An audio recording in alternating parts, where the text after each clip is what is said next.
Bin Laden வந்து உங்க மதத்தை சார்ந்தவர், அவர் பெட்டாமைக்கா இருக்கிறது சரியா அல்லது தவறா? சரி, ஒசாமா பின் லேடன் என்பவர்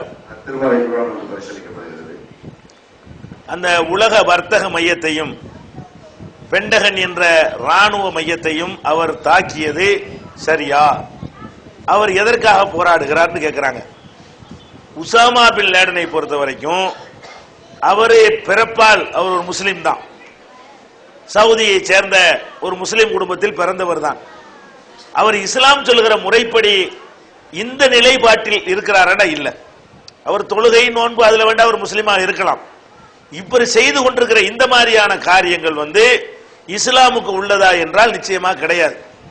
இது எதனால் இவர் இப்படி ஆனார், இதனுடைய வரலாறை எடுத்துக்கொண்டீர்களே ஆனால் இது அமெரிக்காவுடைய சூழ்ச்சியினாலையும் அமெரிக்காவுடைய சதியினாலையும் அமெரிக்காவுடைய வல்லாண்மையை நிலைநாட்டுவதற்காகவும் அமெரிக்காவால் தயாரிக்கப்பட்டவர் தான் உசாமா பின் லேடன். முதல்ல இது நிறைய பேருக்கு தெரியாது. எப்படி தயாரிக்கப்படுறாரு? அன்றைக்கு வந்து உலகத்தில் 2 வல்லரசு இருந்தது. ஒன்னு வந்து சோவியத் யூனியன், இப்ப செதறி ரஷ்யாண்டாயி மற்ற நாடுகள்லாம் துண்டு துண்டா செதறி போய்விட்டது. அப்ப வந்து ஒரு நாடா இருந்தது சோவியத் யூனியன், அதுக்கு உலகமெல்லாம் பயப்பட்டான். இரண்டாவது அமெரிக்கா, சரிக்கு சரியா நின்றார்கள். 2 வல்லரசுமே என்ன செஞ்சாங்க, உலகத்துல சமமான வல்லரசாக இருந்தார்கள். அந்த காலத்துல சோவியத் யூனியன் என்ன பண்றான்னு கேட்டா ஆப்கானிஸ்தானை போய் ஆக்கிரமிக்கிறான். சோவியத் யூனியன் ஆப்கானிஸ்தான் நாட்டை போய் ஆக்கிரமிச்சு அங்க போய் ஒரு பொம்மை, இப்ப அமெரிக்கா ஈராக்ல பண்ணிருக்கிறான்ல அந்த மாதிரி பொம்மையாக நஜீபுல்லான்னு ஒரு ஆளை பிடிச்சி அவரை ஜனாதிபதி ஆக்கி முழுக்க முழுக்க அது ரஷ்யாவுடைய சோவியத்துடைய ஆளுகையின் கீழே அந்த நாட்டை கொண்டு வந்து விட்டான். ஆப்கான்ங்கிறது முஸ்லிம்கள் வசிக்கக்கூடிய ஒரு நாடு.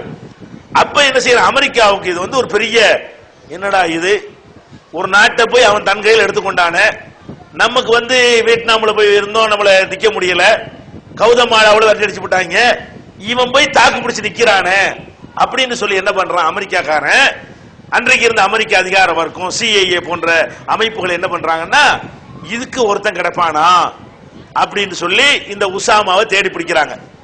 இந்த உசாமாங்கிறவனை கூட்டிட்டு போய் அவனுக்கு எல்லா விதமான பயிற்சியும் அமெரிக்கா கொடுக்குது, ஆயுதம் கொடுக்குது, பணம் கொடுக்குது, வெடிகுண்டு செய்வது எப்படி, விமானத்தை கொண்டு போய் வர்த்தக மையத்தில் மோதுவது எப்படி, எல்லாம் எங்க படிச்ச பாடம் அது? எல்லாம் அமெரிக்கா கொடுத்த பாடம். அமெரிக்காவுல ட்ரைனிங் எடுத்துட்டு வந்து அமெரிக்காவுடைய பணத்துல அமெரிக்காவுடைய வெப்பன்ஸ்ல அமெரிக்காவுடைய ஆயுதத்தை வைத்துக் கொண்டு இப்ப ரஷ்யாவை எதிர்த்து உள்ள போராடுறாங்க. எங்க ஆப்கானிஸ்தானத்துல ரஷ்யாக்காரனை எதிர்த்து நிக்கிறான். எப்படிப்பட்டது? அதாவது ஏவுகணை எல்லாம் ஏவுவதற்கு பெரிய இந்த மாதிரி தளம் இருக்கணுங்க, அப்பதான் ஏவுகணை ஏவ முடியும்.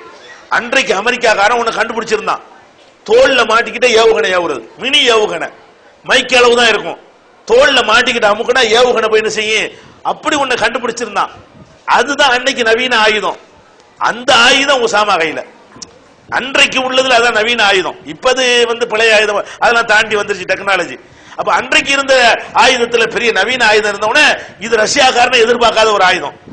அவன் ஏவுகணா அது உளவு கேமராவில எல்லாம் வராது, தோல்ல மாட்டிக்கிறலாம கேமரால வராது.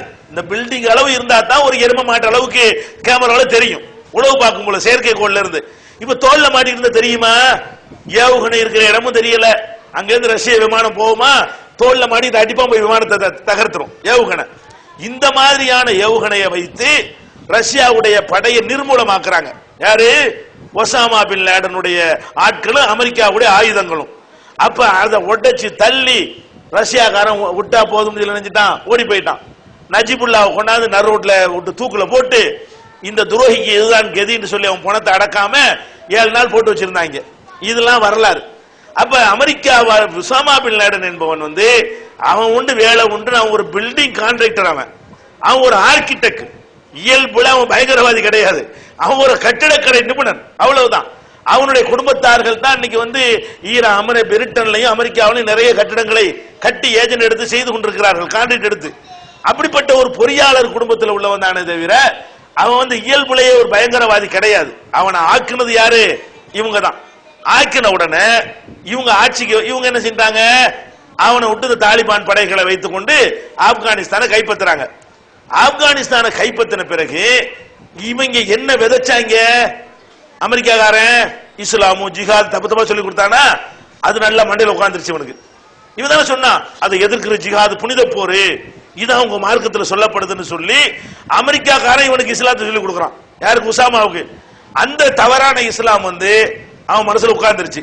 அப்பதான் பாக்குறான் அமெரிக்காக்காரன் அதை ஆக்கிரமிக்கிறது இதை ஆக்கிரமிக்கிறது முஸ்லீம் நாடுகள் மீது படை எடுக்கிறது இதையெல்லாம் பார்த்து என்ன செய்யறான்? அவன் ஒரு ஐடியா பண்றான், இவங்க ரொம்ப எதிரியா இருக்கிறாங்களே, ரஷ்யாவை எதிர்த்த மாதிரி நம்ம அமெரிக்காவை எதிர்ப்போம் அப்படிங்கிற ஒரு உந்து சக்தி ஏற்பட்டு தான் அவன் போய் இந்த வர்த்தக மையத்தை போய் தாக்குறான். தப்பு, அது யார் செஞ்சாலும் தப்பு.